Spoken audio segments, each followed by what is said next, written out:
And in that map, it's about the French cavalry has been devastated in Vietnam. And the point which one of the authors says is, we don't have all the time in the world to learn it firsthand. We have to learn things from other people's experience. And Mel Gibson is looking at a map and trying to find out how all these French people are slaughtered. What are the mistakes they committed? And therefore, what are the mistakes I mustn't commit so that I also don't fall dead like them? So the name of the movie will come up shortly. One map is shown over there, and in that movie, after some time, they make a lot of noise, because in a war scene, lot of confusion is there, chaos is there. You do not know who is coming with a horse on a horseback, who is coming in a helicopter, who is coming, let's say, in a submarine somewhere or the other. So in a case study, what happens? You got to create a lot of noise, like what I'm doing at the moment, right? You got to create a lot of noise, a lot of distraction. But the reader, that's why they make it 140 pages and all. Essentially, it boils down to 3 pages. First sentence, it must be riveting. She was tall, she was 5 feet 6 inches. She walked into the room, she was wearing a latest garment made by PQR. Now, those are distractions. But, you got to grab the attention of the reader somehow or the other. Then only they'll read the case.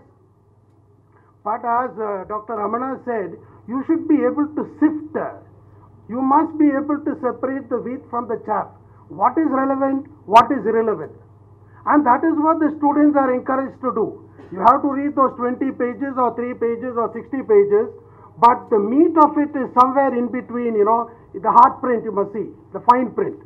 And then you make a lot of noise in the class, discuss, deliberate. How a professor must conduct, because there are about 20 or 30 teachers also here. How you should conduct a case in the class also. One of the questions which you could ask a student is, how would you explain this case to your grandmother who never went to a B school? Are you following? You just pick up a student. You read the case? Yeah, I read the case last night. Fine. Now, how will you describe this case to your grandmother who never went to a B school? That means you should have the ability to summarize and say in such a way that she or maybe he with the grandfather would understand. So what's a case study? This is the sentence I talked about. We ought to be able to learn something secondhand.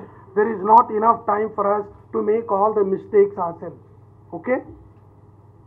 And case study only gives you an opportunity to discuss, to deliberate, to identify what are the key issues, what is the decision point, how do we arrive at that, can you justify why you said what you said, so on and so forth. So there's a lot of challenge. As Dr. Ramana said, teamwork is of the essence. So there are different teams. One team might be, they may be perceived as the HR group, marketing group, finance group. Now, I'm glad that about 8 or 10 people, maybe 15 people raise their hands. Lot of case study competitions are going on. As a matter of fact, if we can, maybe with his help, write out a case in the next 25 days, you can send it to ISB in Hyderabad. January 31st is the last day. I am also thinking of writing an essay or a case with my student Suresh, not this Suresh, but a Suresh who teaches in Vignan Jyoti, whom you might know.